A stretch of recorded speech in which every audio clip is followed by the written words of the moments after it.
Hi, I'm Kate Hayward and I work with people to build a visual thinking and a visual conversation practice. And of course the first barrier is, but I can't draw. And the second barrier is, when I draw to communicate, I'm going to look foolish.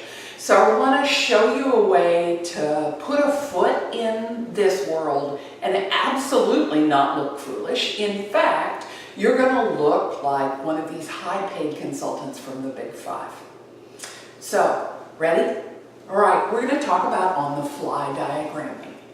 And I'm going to show you a couple of diagrams that you can use for groups to get used to seeing you drawing in front of them. So the first one I'm going to show you, and I'm going to apply them directly to a business conversation. So the first one I'm going to show you is this 2x2 matrix that everybody who goes to B school learns, but often doesn't use after school. Okay, so there are two axes, and there's this, I told you, 2x2 matrix, right? Here it is.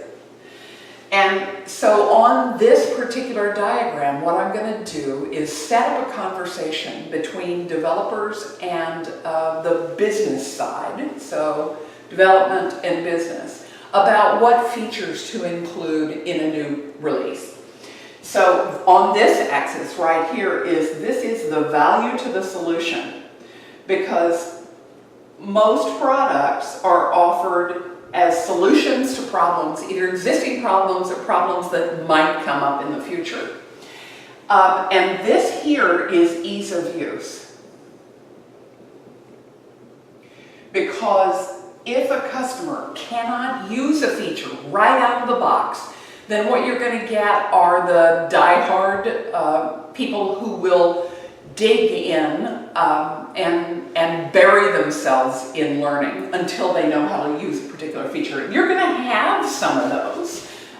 They're probably, let's do another diagram. So if you look at, they're probably a bell curve, right? And you're going to find them here on this end, and you might find them here on this end, but this is where your big population is, right? So ease of use matters to them.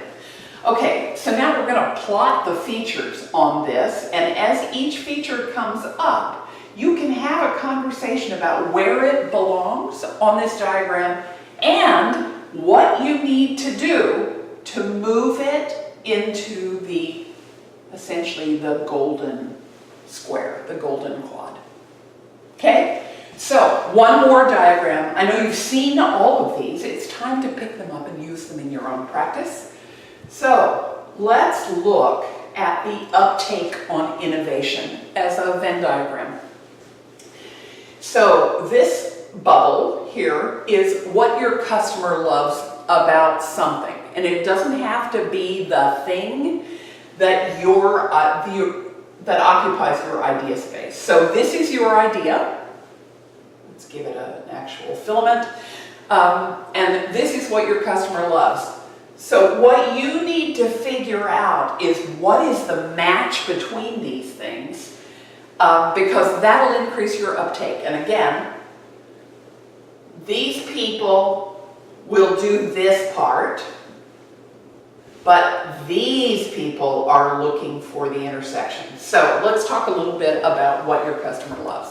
This can be anything that slightly resembles the space you're in. So for example, when Disney wanted to find out more about how to devise a membership program that's very sticky and very attractive, they looked at all sorts of situations that required members, and they looked at the ones that were successful. So one of the things they looked at were rewards programs in credit cards, in airlines, in VIP situations, in casinos, in just a variety of things. And they looked at what are the factors that keep them coming back, and how can we adjust those factors to meet our new idea of a regular Disney membership. So there you go. 3 diagrams, all for your use. You're familiar with them. You will look like a star, I promise. And the next time you draw, no one will be laughing when you put little people in the picture. Okay, there you go. That's your door.